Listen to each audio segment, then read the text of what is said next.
आज की कथा बड़ी ही दिलचस्प और सीख देने वाली है, तो बने रहिएगा अंत तक। बहुत समय पहले काशी को शिक्षा की नगरी के नाम से जाना जाता था। उस समय यह परंपरा होती थी कि प्रत्येक बालक जो ब्राह्मण के घर में जन्म लेता था, उसे काशी जाकर वेदादि शास्त्रों का अध्ययन करना होता था। तभी वह कर्मकांड आदि पुरोहिताई के कार्य करने के योग्य होता था। एक बार की बात है, एक पंडित जी ने अपने बेटे को भी शास्त्रों के अध्ययन के लिए काशी भेजा। सभी शास्त्रों का अध्ययन करने के बाद पूरी तरह सब कुछ कर निपुण होकर बालक अपने गांव लौटा। बेटे की आने की खुशी में पंडित जी ने एक भव्य उत्सव का आयोजन करवाया, जिसमें ज्ञान चर्चा का विषय भी रखा गया। उसमें नए पंडित जी को शास्त्रोक्त तरीके से ग्रामवासियों की समस्याओं का समाधान करना था। सभी लोगों ने तरह तरह के प्रश्न पूछे। लगभग सभी प्रश्नों के जवाब नए नए शास्त्र झाता बने पंडित जी ने अच्छे से पूरी व्याख्या के साथ दिए। सभी गांव वाले उससे बहुत प्रभावित हुए और उसकी प्रशंसा करने लगे। इतने में एक बूढ़ा किसान सामने आया और उसने पूछा, महोदय, क्या मैं भी कुछ पूछूं? तो पंडित जी ने पूरे विश्वास के साथ कहा, हाँ हाँ, क्यों नहीं, ये सभा ये प्रोग्राम इसलिए तो है। किसान बोला, ठीक है, तो बताइए, पाप का गुरु कौन है? पंडित जी ने अपने विवेक पर जोर दिया, परंतु इसका उत्तर नहीं मिला। सोचा, बहुत से गुरुओं के बारे में सुना है, पर यह पाप का गुरु किस खेत की मूली है, इसके बारे में तो कभी नहीं सुना। लगता है मेरा ज्ञान अभी संपूर्ण नहीं हुआ है। और वह वहीं से वापस काशी को रवाना हो गए। काशी जाकर उन्होंने अपने सभी गुरुओं से पूछा, लेकिन इस प्रश्न का जवाब उन्हें कहीं से नहीं मिला। हताश और निराश होकर इस बार पंडित जी अपने अंतिम गुरु के पास गए तो उन्होंने कहा, वत्स, इसका जवाब तुझे एक पापी ही दे सकता है। पंडित जी की आंखें आशा से चमक उठी। उन्हें लग रहा था कि अब उनको इस प्रश्न का उत्तर मिल जाएगा। उन्होंने तुरंत पूछा, ऐसा पापी कौन है और कहाँ मिलेगा? गुरुदेव बोले, मैं तो किसी पापी को नहीं जानता, लेकिन एक वैश्या है, वह तुम्हारे इस प्रश्न का जवाब दे सकती है। पंडित जी बिना कोई देर किए वैश्या के घर की ओर रवाना हुए।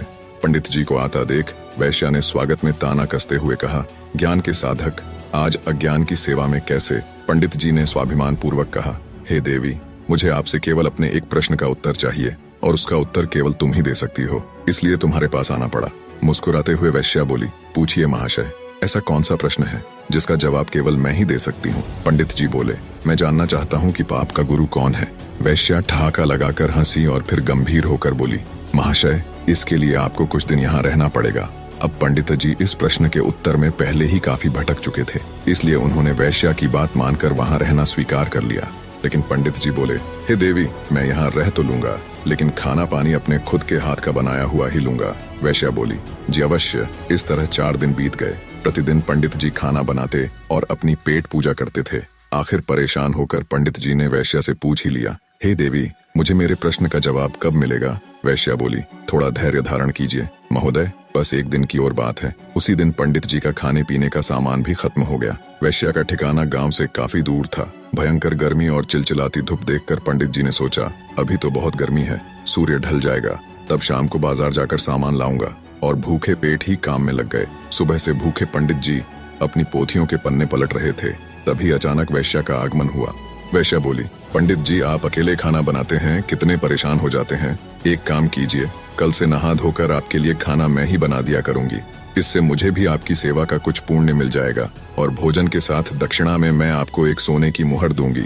पहले तो पंडित जी ने आनाकानी की, किंतु मुफ्त का खाना और साथ में सोने की मुहर का विचार कर वैश्या का प्रस्ताव मान लिया। उसी दिन शाम को वैश्या ने तरह तरह के पकवान बनाए और उसकी सेवा में उपस्थित हुई। भोजन का थाल पंडित जी के सामने परोसा गया, लेकिन जैसे ही पंडित जी ने खाने के लिए अपना हाथ आगे बढ़ाया, वैश्या ने थाल पीछे खींच लिया। वैश्या के इस व्यवहार से पंडित जी क्रोधित हो गए और तिलमिलाकर बोले, ये क्या मजाक है? वैश्या ने विनम्रता पूर्वक कहा, श्रीमान, यही आपके प्रश्न का उत्तर है। पंडित जी, मैं कुछ समझा नहीं। वैश्या ने समझाते हुए कहा, महाशय, क्या केवल स्नान कर लेने मात्र से कोई पवित्र हो जाता है? क्या मेरी अपवित्रता केवल इतनी ही है जो केवल स्नान करके मिटाई जा सकती है? नहीं, लेकिन मुफ्त के भोजन और स्वर्ण मुद्राओं के लोभ में आप अपने वर्षों के नियम को क्षण भर में नष्ट करने के लिए तैयार हो गए। यह लालच ही पाप का गुरु है श्रीमान। पंडित जी को अपना जवाब मिल चुका था।